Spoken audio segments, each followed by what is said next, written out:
Mi madre gastó los $6.5 de mi padre muerto en sus hijastros. Años después vuelve suplicando $1.5 al mes para ellos. Pero yo ya tenía mi respuesta lista, y nunca esperaron lo que pasó después. Tengo 24 años. Trabajo en marketing en una empresa mediana aquí en el Midwest, y honestamente necesito contar esta historia porque lo que mi madre me hizo, básicamente me obligó a construir mi vida desde cero sin ayuda de nadie. Y ahora, después de 6 años sin hablarle, resulta que quiere volver a mi vida como si nada hubiera pasado. Pero bueno, supongo que tengo que empezar por el principio para que esto tenga sentido. Mi infancia fue bastante normal, o sea, nada del otro mundo, pero tampoco terrible. Mi papá murió cuando yo tenía como 14 años, un ataque al corazón súbito, y durante 2 años fue solo mi mamá Carol y yo. Nos las arreglábamos bien, ya sabes. Teníamos nuestros momentos difíciles, pero éramos un equipo. Mi papá había dejado un poco de dinero de un seguro de vida, y mi mamá lo dividió entre gastos de la casa y una cuenta de ahorros para mi universidad. Me acuerdo perfectamente cuando me lo dijo. Estábamos sentadas en la cocina, y me explicó que había guardado como $6.5, específicamente para mi educación, que era lo que mi papá hubiera querido. Yo tenía 16 años en ese momento, y recuerdo sentir una mezcla de tristeza por mi papá, pero también gratitud de que estuviera cuidándome incluso después de irse. ¿Me explico? Pero entonces, cuando yo tenía 16, mi mamá conoció a Brian en no sé qué evento de trabajo o algo así. Brian tenía 2 hijos de un matrimonio anterior, Emily y Jake. Y la cosa es que todo pasó súper rápido. Tipo, los conocimos en septiembre, y para diciembre, ya estaban prácticamente viviendo con nosotros. Se casaron al año siguiente, literalmente como 10 meses después de conocerse, y de la noche a la mañana mi vida cambió completamente. Y cuando digo completamente, digo que pasé de ser la única hija en una casa tranquila a ser una más en una familia de 5, donde claramente yo no era la prioridad. Al principio intenté llevarme bien con Emily y Jake. Emily tenía 15 años, un año menor que yo, y Jake tenía como 12, pero desde el primer día noté que las cosas eran diferentes. Brian no trabajaba, o sea, decía que estaba entre empleos, pero básicamente nunca lo vi buscar trabajo de verdad, y mi mamá se convirtió en la proveedora de todos, lo cual supongo no sería tan malo si todos fuéramos tratados igual, pero no fue así para nada. El primer golpe real fue cuando Emily cumplió 16. Brian le organizó esta fiesta gigante, tipo con DJ, y decoraciones carísimas, y como 80 invitados, y mi mamá pagó todo. Estoy hablando de miles de dólares en una sola noche. Y yo me quedé tipo, ok, bueno, es su hija, y están tratando de crear lazos familiares o lo que sea, pero luego cuando yo cumplí 17 unos meses después, ¿sabes qué me regalaron? Un set de toallas. Toallas. Ni siquiera toallas bonitas, tipo toallas normales de Target. Y Brian me dijo, muy serio, que yo ya era prácticamente adulta y necesitaba aprender a apreciar las cosas prácticas. La hipocresía me dejó sin palabras. Literalmente no supe ni qué decir. Pero lo peor, lo que realmente me dolió en el alma, fue cuando decidieron que Emily necesitaba más espacio para estudiar. Yo tenía esta habitación que había sido mía desde que era niña, con mis cosas, mis recuerdos, fotos de mi papá, todo. Y un día llegué de la escuela y mi mamá y Brian estaban moviendo mis cosas al cuarto de huéspedes, que era tipo la mitad del tamaño de mi habitación. Brian dijo que Emily necesitaba el espacio, porque estaba en año crucial para aplicar a universidades, y necesitaba concentrarse, y que yo debería ser más comprensiva porque éramos familia. Traté de hablar con mi mamá a solas. Le dije, mamá, esto no es justo. Esta es mi casa. Y ella solo me miró con esos ojos cansados y me dijo, Ava, por favor, no hagas esto más difícil. Tenemos que hacer sacrificios todos. Y yo pensé, ¿sacrificios todos? Porque hasta donde yo veía, los únicos sacrificios, los estaba haciendo yo. El cuarto de huéspedes era diminuto. Apenas cabía mi cama y mi escritorio, y cada noche podía escuchar a Emily riéndose y hablando por teléfono en lo que había sido mi habitación. Jake también recibía tratamiento especial. Tipo, siempre tenía los tenis nuevos que quería, el último iPhone, clases de béisbol que costaban una fortuna, mientras que yo seguía usando mi teléfono de hace 3 años, y si necesitaba algo para la escuela, tenía que justificarlo como si estuviera pidiendo $1.000.000. Pero bueno, me dije a mí misma que solo tenía que aguantar hasta graduarme de high school, y luego podría ir a la universidad y empezar mi propia vida. Tenía buenos grades, había aplicado a varias universidades, incluyendo la estatal que estaba como a 2 horas de casa, y sabía que tenía esos $6.5 que mi papá había dejado para mi educación. No era mucho, pero era algo, un inicio, y planeaba trabajar y sacar préstamos estudiantiles para cubrir el resto. Tenía todo calculado, todo planeado. Cumplí 18 en abril de mi último año de high school, y una semana después fui aceptada en la universidad estatal con una beca parcial. Estaba súper emocionada, era mi ticket de salida, y fui con mi mamá a preguntarle sobre acceder a la cuenta de ahorros para poder hacer el depósito de la matrícula y todo eso. Y ahí fue cuando mi mundo se derrumbó completamente. Mi mamá me sentó en la sala, y por su cara yo ya sabía que algo estaba mal. Me dijo Ava, tenemos que hablar sobre la cuenta de ahorros. Y yo ok, ¿qué pasa? Y ella literalmente me soltó que el dinero ya no estaba, que lo había usado. Todo. Los $6.5 se habían ido. Sentí como si alguien me hubiera dado un puñetazo en el estómago. No podía respirar bien.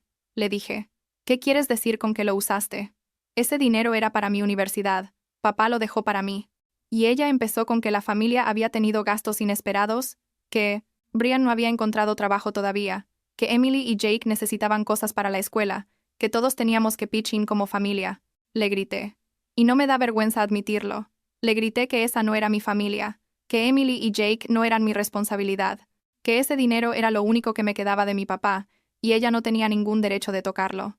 Y Brian, que estaba escuchando desde la cocina, entró y me dijo que dejara de ser tan egoísta, que necesitaba madurar y entender que en las familias todos se apoyan. Yo estaba llorando y temblando, y solo podía pensar en que literalmente me habían robado mi futuro. Mi mamá intentó tocarme el brazo, y le dije que no me tocara, que no podía creer que hubiera hecho eso, que papá estaría destrozado si supiera que había usado su dinero en los hijos de otro hombre. Esa noche empaqué todo lo que pude en 2 maletas y una mochila. Llamé a mi prima Nicole, que es como 10 años mayor que yo, y siempre había sido medio protectora conmigo, y le conté todo. Nicole se puso furiosa, yo podía escucharla maldiciendo al teléfono, y me dijo que me fuera a su apartamento inmediatamente. Mi mamá intentó detenerme cuando me vio saliendo con mis cosas. Me dijo, Ava, no puedes irte así, tenemos que hablar de esto. Y yo solo le dije, ya no hay nada que hablar, y me fui. Esa fue la última vez que viví bajo su techo. Los primeros meses viviendo con Nicole fueron, honestamente, caóticos. Yo dormía en su sofá porque ella tenía un apartamento de una habitación, y me sentía súper culpable de estar invadiendo su espacio, pero ella siempre me decía que me quedara tranquila, que para eso estaba la familia de verdad. Mi tío James, el papá de Nicole, también intentó mediar. Habló con mi mamá varias veces, le dijo que lo que había hecho era imperdonable, que necesitaba encontrar una manera de compensarme, pero mi mamá solo decía que había hecho lo que tenía que hacer por su familia, y que yo lo entendería cuando fuera mayor. Esa respuesta básicamente cerró cualquier posibilidad de reconciliación en ese momento. Conseguí 2 trabajos casi inmediatamente. Trabajaba de mesera en un Denny's de 6 a 2 p.m. y luego en una tienda de ropa de 4 m.m. a 9 m.m. Básicamente trabajaba como 70 horas a la semana, y cada centavo que ganaba lo guardaba obsesivamente. No podía ir a la universidad ese otoño, obviamente, pero me inscribí en un community college para la primavera siguiente, tomando solo 2 clases que podía pagar de mi bolsillo. Era agotador. Llegaba al apartamento de Nicole a las 10 de la noche, estudiaba hasta la medianoche, dormía como 5 horas, y repetía todo otra vez al día siguiente. Pero había algo en esa rutina que me hacía sentir en control de mi vida por primera vez en años. ¿Me explico? Nicole me ayudó a abrir mi propia cuenta de banco, me enseñó a hacer presupuesto, me llevaba a hacer el súper y me mostraba cómo comprar inteligente. Básicamente, se convirtió en la figura materna que mi propia madre había dejado de ser. Mi mamá intentó contactarme unas cuantas veces ese primer año, principalmente mensajes de texto diciendo que me extrañaba y que esperaba que estuviera bien, pero nunca una disculpa real, nunca un reconocimiento de que lo que había hecho estaba mal. Yo, no, respondía. No tenía energía ni ganas de lidiar con eso. Pasaron como 2 años así. Yo seguía tomando clases en el community college, usualmente 2 o 3 por semestre porque era lo que podía pagar, y trabajaba constantemente. Para cuando tenía 20, había ahorrado suficiente para finalmente transferirme a una universidad de verdad, no la estatal original que quería, pero una que tenía un buen programa de marketing, y me aceptó con créditos transferidos. Nicole me ayudó a mudarme a un apartamento compartido con 2 roommates, y aunque el lugar era medio destartalado, las paredes eran delgadas y la calefacción no funcionaba bien, era mío, o sea, yo lo estaba pagando con mi propio dinero. La universidad fue dura pero buena. Seguía trabajando, ahora part-time en una cafetería del campus, y tomaba una carga completa de clases. No tenía mucha vida social, porque literalmente no tenía tiempo. Pero hice algunos amigos, y por primera vez en mucho tiempo, me sentía como que estaba construyendo algo real, algo que nadie me podía quitar. Me gradué hace como 2 años, a los 22, y conseguí un trabajo entry-level en marketing en una empresa aquí en la ciudad. No pagan una fortuna, pero es suficiente para vivir. Y ahora tengo mi propio estudio. Es pequeño, pero es 100% mío, y no puedo explicar lo bien que se siente eso. Durante todo este tiempo, desde que me fui a los 18 hasta ahora, tuve contacto cero con mi mamá, Brian, Emily y Jake. Nicole me mantenía algo informada de lo que pasaba, porque mi tío James todavía hablaba con mi mamá ocasionalmente. Y básicamente la situación en esa casa era que Brian seguía sin trabajar. Emily había ido a una universidad cara, que, supongo mi mamá pagó. Jake estaba en high school, y mi mamá se veía cada vez más cansada y estresada cada vez que alguien la veía. Parte de mí, una parte muy pequeña, sentía lástima por ella. Pero la mayor parte de mí pensaba, ella se lo buscó, eligió a ese hombre y a esos niños sobre mí. Y entonces, hace como 2 meses, recibí un email de mi mamá. 2 meses, o sea, hace nada básicamente. El subject line decía, por favor, lee esto, y honestamente casi lo borró sin abrirlo, pero algo en mí sintió curiosidad. El email era largo, como 3 párrafos, y básicamente decía que Emily se había graduado de la universidad y necesitaba ayuda para pagar su apartamento porque había conseguido un internship en Chicago pero no pagaban bien. Y mi mamá estaba preguntándome, después de 6 años de silencio, si yo podría ayudar económicamente. Quería que pagara entre $1 y $1.5 mensuales para el apartamento de Emily. Leí ese email tipo 3 veces porque no podía creer lo que estaba viendo. ¿En serio? ¿En serio? Esta mujer me robó mi fondo universitario, me obligó a construir mi vida desde cero trabajando como loca, no se disculpó nunca, y ahora tenía el descaro de pedirme que pagara el apartamento de su hijastra preferida. La audacia era impresionante. Tipo casi tenía que admirar el nivel de desconexión con la realidad. Le respondí. Y mi respuesta fue cortante y directa. Le dije que no iba a darle ni un centavo, que ella había tomado su decisión años atrás cuando eligió usar mi dinero para su nueva familia, y que las consecuencias de esas decisiones eran suyas para lidiar. Le dije que Emily no era mi responsabilidad, que nunca lo fue y nunca lo sería, y que me parecía ridículo que me pidiera esto después de todo. Terminé el email diciendo que no me contactara de nuevo, y la bloqueé en email, teléfono y todas las redes sociales. Pensé que ahí terminaba todo, pero 2 días después recibí una llamada de un número que no conocía. Como idiota, contesté pensando que era del trabajo, y era Brian. Podía escuchar en su voz que estaba molesto, tipo esa forma de hablar controlada pero claramente enojado. Me dijo que era una vergüenza como hija, que mi mamá había hecho todo por mí, y yo era una malagradecida, que familia significa estar ahí para los demás, sin importar qué. Y yo, honestamente, algo en mí se quebró, le dije. Y mi voz estaba temblando, pero era de rabia, no de miedo, que él no tenía ningún derecho de hablarme de familia, que él había sido un parásito durante años viviendo del trabajo de mi mamá, que sus hijos habían recibido todo mientras yo recibía nada, y que si Emily necesitaba dinero quizás él debería por primera vez en su vida conseguir un trabajo de verdad. Brian empezó a gritar, pero yo solo colgué y bloqueé ese número también. Y aquí es donde las cosas se pusieron interesantes, porque Nicole me contó, después, porque su papá se enteró, que Brian le había dado un ultimátum a mi mamá, o ella encontraba la manera de pagar el apartamento de Emily, o él se iba. Y mi mamá, porque aparentemente no aprendió nada, empezó a sacar dinero de su cuenta de retiro para pagar ese apartamento. Durante meses estuvo haciéndolo, básicamente destruyendo su futuro financiero para mantener feliz a Brian y a Emily, mientras Brian seguía sin trabajar viviendo la vida tranquilo.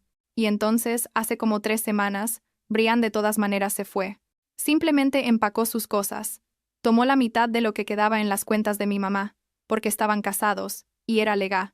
Se llevó el auto de mi mamá, que estaba a nombre de ambos, y se fue. Dejó una nota diciendo que necesitaba espacio, o algo así, pero básicamente le dejó claro que ya no era útil para él. Emily y Jake se fueron con él, obviamente, porque siempre habían sido el team de papá, y mi mamá quedó sola en esa casa, sin ahorros, sin auto, sin familia, después de haber sacrificado todo por ellos. Mi tío James me llamó para contarme todo esto, y honestamente mi primera reacción fue casi de satisfacción amarga, tipo, finalmente ves lo que yo veía desde hace años. Pero él me dijo que mi mamá estaba destruida, que había estado llorando durante días, y que finalmente había admitido que había cometido errores enormes conmigo, que se había dado cuenta de que Brian la había manipulado durante años, que había sido ciega al trato que me daban, y que estaba rogando tener chance de hablar conmigo. No voy a mentir. Parte de mí quería simplemente decir que no, y seguir con mi vida, pero otra parte, una parte que ni siquiera me gustaba admitir que existía, quería escuchar qué tenía que decir. Nicole me dijo que no tenía que hacer nada que no quisiera, que ya le había dado suficientes oportunidades a mi mamá en el pasado, pero que si decidía escucharla lo hiciera en mis términos. Así que le mandé un mensaje a mi mamá, desbloqueándola temporalmente, y le dije que podíamos encontrarnos en una cafetería, un lugar público, por 1 hora máximo. Nos vimos hace una semana. Mi mamá llegó y se veía horrible, la verdad, como si hubiera envejecido 15 años en los últimos 6. Tenía ojeras profundas, había perdido peso, y cuando me vio empezó a llorar inmediatamente. Se disculpó por todo, tipo por usar mi dinero, por permitir que Brian y sus hijos me trataran mal, por no defenderme, por priorizar a su nuevo matrimonio sobre su propia hija. Admitió que había estado tan desesperada por no estar sola, después de que mi papá murió, que había aceptado comportamientos y decisiones que sabía que estaban mal. Dijo que Brian era controlador y manipulador, pero ella había elegido no verlo, porque tenía miedo de terminar sola otra vez. Me pidió perdón como 5 veces en esa hora, y yo solo me senté ahí escuchando. Cuando terminó, le dije que apreciaba la disculpa, pero que iba a necesitar tiempo para procesar todo. Le dije claramente que no iba a ayudarla económicamente, que necesitaba aprender a resolver sus propios problemas así como yo había tenido que resolver los míos, y que si íbamos a tener algún tipo de relación en el futuro, tenía que ser en mis términos con límites muy claros. Ella asintió y dijo que entendía, que no esperaba que la perdonara inmediatamente o quizás nunca, pero que quería que supiera que lo sentía, y que finalmente veía la verdad. No sé qué va a pasar ahora, honestamente. Aparte de mí todavía está muy enojada. Tipo, siento esa rabia cada vez que pienso en todo lo que perdí, y en lo duro que tuve que trabajar para llegar donde estoy. Pero otra parte de mí reconoce que mi mamá fue víctima también, de alguna manera, aunque eso no excusa sus decisiones. Nicole me dice que no me apresure, que tome todo el tiempo que necesite, y que está bien si decido que no quiero tener relación con mi mamá nunca. Más. Mi tío James es más optimista. Cree que mi mamá realmente cambió y aprendió su lección. Lo que sí sé es que me construí una vida buena a pesar de todo. Tengo un trabajo que me gusta, un lugar propio, amigos de verdad, y Nicole quien ha sido más familia para mí que mi propia madre. A veces miro mi estudio pequeño y pienso en todo lo que tuve que hacer para llegar aquí, cada turno doble, cada noche estudiando hasta las 3 am, cada vez que comía ramen porque era lo único que podía pagar, y me siento orgullosa. No de una manera arrogante, sino tipo, lo logré, nadie me lo regaló, es completamente mío. Mi mamá me mandó otro mensaje ayer preguntando si podíamos vernos otra vez el próximo mes. Todavía no le he respondido. No estoy evitándola exactamente, pero tampoco estoy lista para tomar esa decisión. Y la verdad es que no tengo que decidir nada ahora mismo. Por primera vez en mi vida tengo el control de mi propia historia. Y si algún día decido darle otra oportunidad a mi mamá será porque yo quiero, no porque sienta que debo o porque alguien me presione. Y si decido que no, que la herida es demasiado profunda, también está bien. Supongo que eso es lo que significa realmente ser adulto, ¿no? Tomar decisiones basadas en lo que es mejor para ti, no en lo que otros esperan de ti.